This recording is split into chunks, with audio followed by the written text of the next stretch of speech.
The average house price in Australia just hit $1 million. $1 million. How am I ever going to buy a house? Mate, that's because of those boomer investors. They bought houses for 50 cents and now they're hoarding the market. Mate, it's immigration. There's way too many people in this country. Nah, bro, it's the government's fault. Negative gearing and the capital gains discount killed the Australian housing market. It's old mate Johnny Howard's fault. Chances are, if you live in Australia, you've had a conversation like this.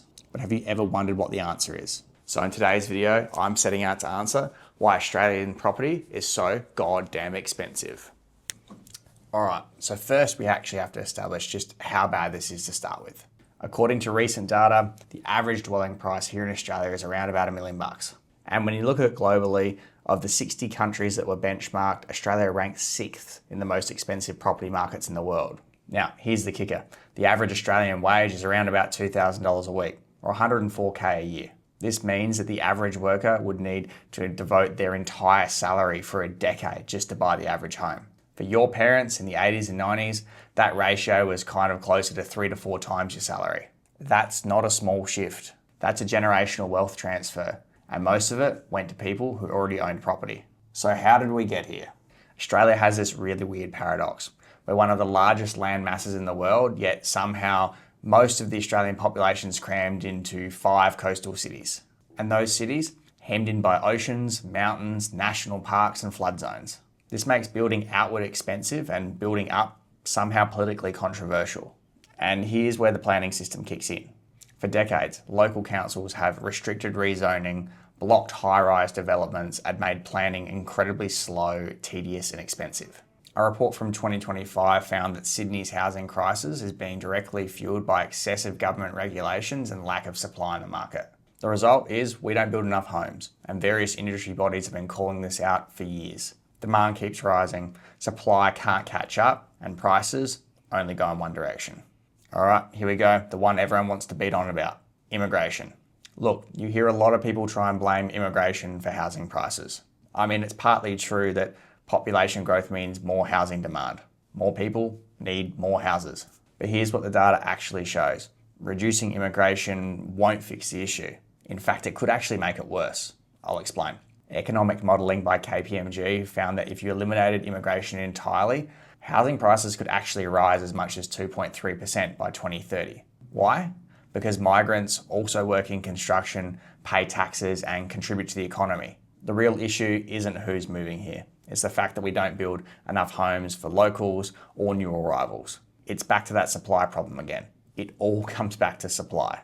But just quickly, if you are enjoying the video, hit like, consider subscribing or check out the affiliate links in the description below. This all helps out the channel greatly and I really appreciate it. Let's get back into it. Look, the government's claimed to have fixed this one, but the horses kind of already bolted. For nearly 3 decades, the Australian government has had 2 major tax incentives that makes investing in property incredibly attractive, both of which have pushed up prices massively. Number 1 amongst them all, negative gearing. And in simple terms, all negative gearing is allowing an investor to write off any losses that their investment property is incurring against their taxable income. Now, particularly if you were a high income earner, means the government was effectively subsidising your investment property. Number 2 was the capital gains discount. If you hold an investment for 12 months and then go to sell it, you only pay tax on half the capital gain. That's a 50% discount. Now put those 2 things together and what do you get?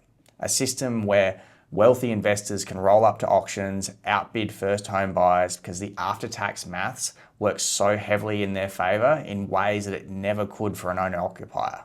And the numbers here are staggering. Research from the Australian Council of Social Services found that these landlord tax breaks cost $12.3 billion in 2005 alone.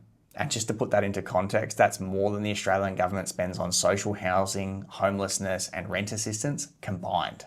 This isn't accidental. This is a policy choice and it has consequences. Now, this is the one factor that I think gets drastically underestimated, and that's culture.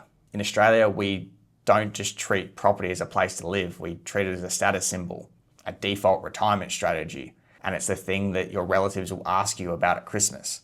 We have this deeply ingrained cultural belief that property just goes up and buying property is what sensible and successful people do.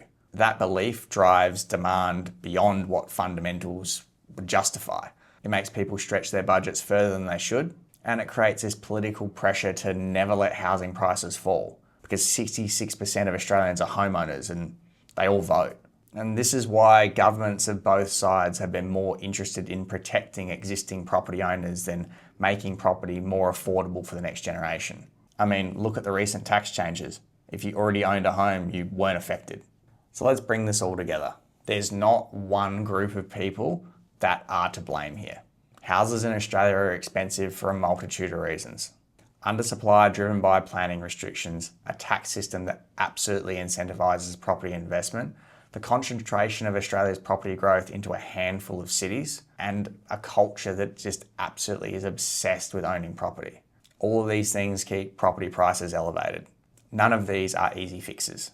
And anyone that tells you that there's one simple solution, cut immigration, scrap negative gearing, build more apartments, is probably selling you a political narrative and not the full picture. I'll see you in the next one.